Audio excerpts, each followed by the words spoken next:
Hello guys, welcome है। देखिए, hydrodynamics को आगे कंटिन्यू करते हैं और हम लोग देखेंगे equation of continuity by Lagrangian method. ठीक है, इससे पहले हम लोगों ने equation of continuity by Euler's method देख लिया है। अगर आपने वो नहीं देखा तो आप मेरा पीछे का वीडियो और लेक्चर अटेंड कर लीजिए। ठीक है, देखिए लैग्रेंजियन मेथड में हमको क्या करना होता है, आपको पता है कि लैग्रेंजियन मेथड जो है वो time T equal to zero, ठीक है, से स्टार्ट होता है। यानी इनिशियल जो है हम लोग स्टार्टिंग पर हम लोग फ्लूइड पार्टिकल को लेते हैं और फिर उसको हम लोग क्या करते हैं आगे उसमें चेंजेस वगैरह को हम लोग नोटिस करते हैं। ठीक है ना। तो यहाँ पे इसीलिए देखिए यहाँ पे लिखा हुआ है let R naught be a region occupied by portion of fluid at time T equal to zero. ठीक है, और आर हम लोग एक रीजन ले रहे हैं कोई भी आर्बिट्रेरी टाइम टी में। ठीक है, ए बी सी जो है वो इनिशियल कोऑर्डिनेट है ऑफ पार्टिकल पी नॉट। ठीक है, enclosed in this element and rho naught, ये रो लिखा हुआ है तो रो नॉट, ठीक है, rho not with the density, और रो नॉट जो है इसका डेंसिटी है। ठीक है, ओके। तो अब आप देख लीजिए कि जो इनिशियल कोऑर्डिनेट है हमारा, मतलब time T equal to zero पर हम लोग पार्टिकल को पी नॉट कंसिडर कर रहे हैं कि वो पी नॉट पर है। ठीक है, और उसका डेंसिटी क्या है, रो नॉट है। ठीक है, तो अब आप बताइए कि उस टाइम यानी time T equal to zero पर क्या हो जाएगा मास। तो मास बराबर क्या होता है आपको पता है, डेंसिटी इनटू वॉल्यूम। ठीक है, तो डेंसिटी और वॉल्यूम को आप मल्टीप्लाई कर दीजिए। डेंसिटी हमारा रो नॉट है और आर्बिट्रेरी जो डेंसिटी होगा वो होगा delta A, delta B, delta सी। ठीक है, किसी भी हम लोग मतलब कि एक आर्बिट्रेरी वॉल्यूम को कवर कर रहे हैं। ठीक है, ओके। अच्छा, अब ऐसा है कि P जो है मेरा वो पोजीशन हो जाएगा आफ्टर टाइम T। ठीक है, ओके। T टाइम के बाद P नॉट से जो पोजीशन है वो P हो जाता है और उस टाइम उसका डेंसिटी अगर रो है तो अब जो मास ऑफ फ्लूइड है, ठीक है, वो क्या हो जाएगा हमारा एट टाइम T। ठीक है, T इक्वल टू यहाँ पे T लिख दीजिएगा, तो at time T equal to T। ठीक है, मास फिर से डेंसिटी इंटू वॉल्यूम कर देंगे तो ये आ जाता है। ठीक है ना, ये आर्बिट्रेरी पोजीशन है एक्स वाई जेड।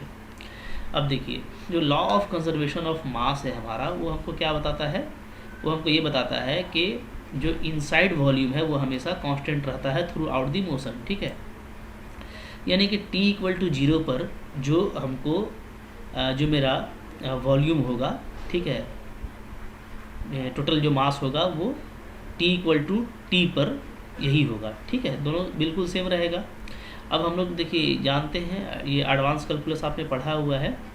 ठीक है, कि अगर इस तरह का ट्रिपल इंटीग्रेशन एग्जिस्ट करता है तो इसका मतलब ये है कि आप देख रहे हैं कि रीजन आपका आर नॉट से आर पे चेंज कर गया है। ठीक है, तो डेफिनेटली क्या है, ये जो delta A, delta B, delta सी ये जो डेरिवेटिव है मेरा, ठीक है, वो क्या हो गया है, वो मेरा न्यू कह सकते हैं कि न्यू प्लेन में शिफ्ट हो गया है एक्स वाई जेड में। ठीक है, शुरू का हम लोग कह सकते हैं कि भाई ए बी सी कोई था, ठीक है, और बाद में वो चेंज कर गया है किस में, एक्स वाई जेड में। ठीक है, तो अगर इस तरह से प्लेन अगर चेंज कर जाता है तो उसके लिए जो रूल है वो ये है कि definitely delta A, delta B, delta C this is some product of Jacobian then is equal to delta X, delta Y, delta Z. ठीक है, ये आपने जो हम लोगों ने मल्टीपल इंटीग्रेशन पढ़ा हुआ है। ठीक है, तो मल्टीपल इंटीग्रल में ये रिजल्ट मैंने आपको बताया था कि जब भी हम लोग क्या करते हैं, चेंज ऑफ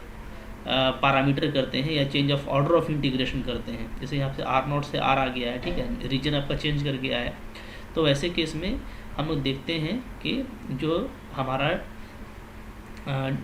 डेरिवेटिव है, ठीक है, डिफरेंशियल कोएफिशिएंट जो है उसको अगर आप चेंज करेंगे तो उसके बीच में जैकोबियन का रिलेशन आ जाएगा। So it is J is Jacobian, J क्या है हमारा, जैकोबियन है। ठीक है, अब इस जैकोबियन का वैल्यू क्या होता है तो ये भी आप जानते हैं। ठीक है, आइए देखते हैं क्या होता है इसका वैल्यू। सो देखिए, चलिए, तो हम लोगों का जो जैकोबियन का वैल्यू होता है वो यही होता है, आपने पढ़ा है, अब आपको याद आ रहा होगा।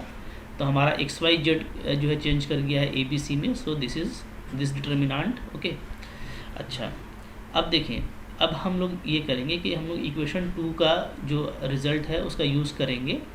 तो हम लोग इक्वेशन 1 को क्या लिख सकते हैं, एक्स वाई जेड को रिप्लेस करके ये लिख देंगे, ठीक है, ओके। अच्छा, अब ये दोनों सेम हो गया है आपका, दोनों तरफ सेम डिफरेंशियल कोएफिशिएंट है, तो फिर हम रो नॉट और माइनस रो और इंटू जे इसको हम लेंगे तो ये मेरा कॉमन आ जाएगा, ठीक है, इज इक्वल टू 0। क्लियर है, ठीक है। अच्छा, अब देखें आप कि यहाँ पे ये चीज़ है कि जो हमारा रीजन है, ठीक है, तो डेफिनेटली जो मेरा रीजन है वो आर नॉट एग्जिस्ट करता है, और जो एलिमेंट्री वॉल्यूम है डेल्टा बी डेल्टा सी ये कभी भी मेरा जीरो नहीं होगा, दिस इज़ एलिमेंट्री वॉल्यूम, ठीक है। तो इसका मतलब है अगर ये जीरो नहीं होगा तो फिर मेरा अंदर वाला जो क्वांटिटी है ये वाला क्वांटिटी ही जीरो होगा, ठीक है। और यही जो इक्वेशन आया है rho not minus rho into J equal to 0, this is called Lagrangian form of equation of continuity. So very simple, okay, और बहुत ज़्यादा लेंदी भी नहीं है, तो आई होप आपको ये समझ में आ गया होगा, ठीक है। नेक्स्ट हम लोग इसका भी सिलेंड्रिकल और स्फेरिकल जो है कोऑर्डिनेट सिस्टम में देखेंगे, तो आइए हम लोग उसको भी देखते हैं, ठीक है। ओके, चलिए देखते हैं। यहाँ पे हमारा सिलेंड्रिकल सिमेट्री है, ठीक है, of Lagrangian form of equation of continuity, ठीक है। तो देखिए सिलेंड्रिकल के लिए हम लोगों को जो कोऑर्डिनेट लेना पड़ता है वो आर थीटा जेड लेना होता है, थ्योरी वही है, ठीक है। बस इसमें हम लोगों को चूँकि टी इक्वल टू 0 से चलना है तो हम लोग जो वेलोसिटी लेंगे q, ठीक है, Q R, okay, is a function of R T, ये मेरा वेलोसिटी होगा परपेंडिकुलर टू ओ जेड, ठीक है। और जो हम लोग डेंसिटी लेंगे वो भी हम लोग टाइम डिपेंडेंट लेंगे, so rho is density depend upon r and t, ठीक है, विद द डेंसिटी। अच्छा, अब देखिए जाहिर सी बात है कि हम लोग जब उसमें एक एलिमेंट लेंगे तो हमारा आर जो वेरी करेगा वो आर से R plus delta R vary करेगा, ठीक है, ओके। तो अब देखिए जो रेट ऑफ फ्लो होगा अक्रॉस द इनर सरफेस, ठीक है, तो रेट ऑफ फ्लो ये आप पहले से जानते हैं कि हम लोग कैसे निकालते हैं, तो डेंसिटी को मल्टीप्लाई करते हैं, ठीक है, ये हमारा डेंसिटी है, ये हमारा वेलोसिटी है, और ये हमारा क्या है, और ये हमारा लेंथ है, तो लेंथ का मतलब वही सरकमफ्रेंस हो गया, ठीक है। तो ये हम लोगों का डेंसिटी है, तो ये पहले से हम लोग जानते हैं कि रेट ऑफ फ्लो इसी तरीके से निकाला जाता है, हम लोगों ने स्टार्टिंग में देखा था, ठीक है। सपोज़ कीजिए ये मेरा फंक्शन आर टी है, तो अगर ये इनर सरफेस से है तो आउटर सरफेस से क्या हो जाएगा, आर मेरा आर प्लस डेल्टा आर से इंक्रीज़ कर जाएगा, ठीक है, टाइम टी के लिए। तो अब हम लोग ये देखेंगे कि जो रेट ऑफ चेंज है of mass with the element, ठीक है, वो हमारा क्या आ जाएगा। तो देखिए वो क्या आता है, तो वो डेफिनेटली हम लोगों का ये हो जाएगा, ये आप देखिए कैसे कर सकते हैं, ठीक है ना। इसको मैं थोड़ा सा यहाँ पे बता देता हूँ ये कैसे आया है ये वैल्यू, ठीक है। चलिए पहले थोड़ा सा नीचे चलते हैं और जगह देख लेते हैं, फिर वो बता देते हैं, ठीक है। तो ये जो वैल्यू है 3 नंबर, डेफिनेटली ये क्या होगा, ये मेरा जो है 1 और 2 का डिफरेंस होगा, F R T minus F R plus delta R T, ठीक है, ओके। इसलिए कि हम लोग ये चीज़ सपोज़ कर लेते हैं कि ना ही इसमें कोई सोर्स है और सिंक है, ठीक है। अगर हम ये चीज़ सपोज़ करते हैं तो कंजर्वेशन ऑफ मास जो है, जो फ्लूइड मास है, वो यही है कि जो रेट ऑफ इंक्रीज़ है mass within the element वो इक्वल टू क्या होगा, rate of mass flowing into the element, ठीक है। तो जो रेट ऑफ मास है फ्लोइंग इनटू द एलिमेंट वो तो ये हो जाएगा कि भाई आउटर का जो इनर जो इन किया था उसमें हम लोग क्या करेंगे, उसमें हम लोग आउट को माइनस कर देंगे, ठीक है, ये हो गया। और rate of change of mass, तो rate of change of mass ये हम लोग का क्या होता है, तो ये हम लोग देखते हैं सिंपली होता है, जैसे डेंसिटी है तो मास क्या होता है आपका, जो मास हम लोग निकालते हैं वो होता है डेंसिटी इंटू वॉल्यूम, ठीक है, डेंसिटी इंटू वॉल्यूम। तो अब देखें आप, डेंसिटी तो आपका रो है और वॉल्यूम क्या हो जाएगा सिलेंडर का, तो 2 पाई आर, एलिमेंट्री सिलेंडर है, इसका लेंथ क्या है डेल्टा आर है, ठीक है। तो ये इसका हो गया वॉल्यूम, 2 पाई आर एच होता है, आपको पता है। तो यहाँ पे जो एच है वो मेरा डेल्टा आर है, ठीक है। दिस इज़ द मास, तो ये मास हो गया। अब इसमें हम लोग जो है ये जो है करली बाई करली टी लगा देंगे तो ये हमारा रेट हो जाएगा, ठीक है। तो rate of mass, okay, rate of change of mass. तो अब आप देखिए, तो ये दोनों मेरा इक्वल होगा, ठीक है, by the law of conservation of mass से हम लोग शुरू से देखते आ रहे हैं। आई होप अब आप इसके बहुत फेमिलियर हो चुके हैं, ठीक है। तो अब देखिए, अब यहाँ पे हम लोग जो है टेलर्स थ्योरम लगाएंगे। तो टेलर्स थ्योरम लगाने से हमारा क्या होगा, वो जो एक्सपेंसन है वो इस तरीके से एक्सपेंड कर जाएगा और ये आपका कैंसिल हो जाएगा। ठीक है, ये जो हम लोगों का कैंसिल हो रहा है, तो कैंसिल होने के बाद अब हमारा वैल्यू क्या आ रहा है, ठीक, हम लोग देखते हैं। ओके, कैंसिल होने के बाद देखिए ये वैल्यू बचेगा, ठीक है, दिख रहा है हम लोगों को। और इसको थोड़ा हम लोग FRT का वैल्यू पुटअप कर देंगे बाई इक्वेशन 1, तो हमको ये आ जाएगा। ठीक है, और उसके बाद जो इसमें कांस्टेंट है 2 पाई, उसको आप बाहर ले लीजिए। तो अब आप इसको देखेंगे तो ये जो आ रहा है ना, this is the equation of continuity in cylindrical system. ठीक है, यही मेरा जो है क्या है, वो रिक्वायर्ड इक्वेशन है। ठीक है, अच्छा, इससे क्वेश्चन बनता है न्यूमेरिकल वगैरह, तो ये आपको याद कर लेना है। ठीक है, रिक्वायर्ड इक्वेशन ऑफ कंटिन्यूटी है इन सिलेंड्रिकल सिस्टम। अब यहाँ पे देखिए केस है, वो ये केस है कि अगर मेरा डेंसिटी अगर कांस्टेंट होता है तब ये 0 होगा। ठीक है, तब हम लोग इस इक्वेशन को फिर ये लिख सकते हैं। ठीक है, और इसको जब हम लोग इंटीग्रेट करेंगे, तो इंटीग्रेट करने के बाद डेफिनेटली क्या है, आपको यहाँ पे इसका जो वैल्यू है वो क्या आ जाएगा।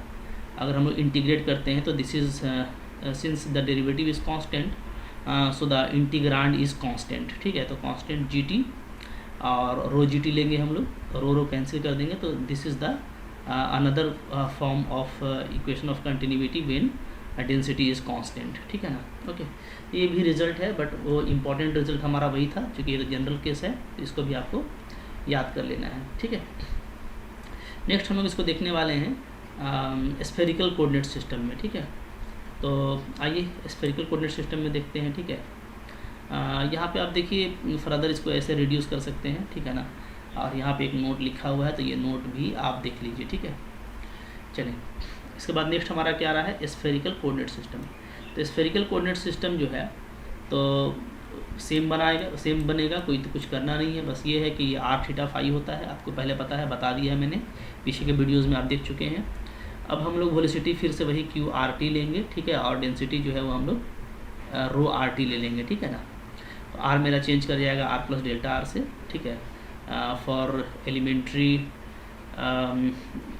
For the elementary region. ठीक है, अच्छा अब देखिए आप rate across the inner surface, तो फिर से वही देखिए। ठीक है, इनर सरफेस का रेडियस अगर R आप लेते हैं तो ये इसका हो गया क्या, ठीक है, एरिया। तो हम लोग क्या करते हैं, वही Δs लेते हैं, पता है एरिया है, ये मेरा डेंसिटी है, ये मेरा क्या है, वेलोसिटी है, तरीका वही है। ठीक है, चलें, अब ये हो गया आपका, दिस इज़ FRT, है ना। अच्छा, पिछले बार यहाँ पे हम लोग जो है लेंथ लिए थे, तो वो असल सिलेंडर था, यहाँ पे स्फीयर है, तो डेफिनेटली यहाँ पे हम लोग स्मॉल क्रॉस एरिया लेंगे। ठीक है, जो कि स्फेरिकल होगा, तो 4πr²। ठीक है, चलिए ये हो गया आउटर का, और ये हमारा मास है। ठीक है, एलिमेंट्री एरिया का। ठीक है, मास। ठीक है, जैसे पिछले बार किए थे हम लोग, फिर से वही करेंगे जैसे हम लोग ऊपर किए थे।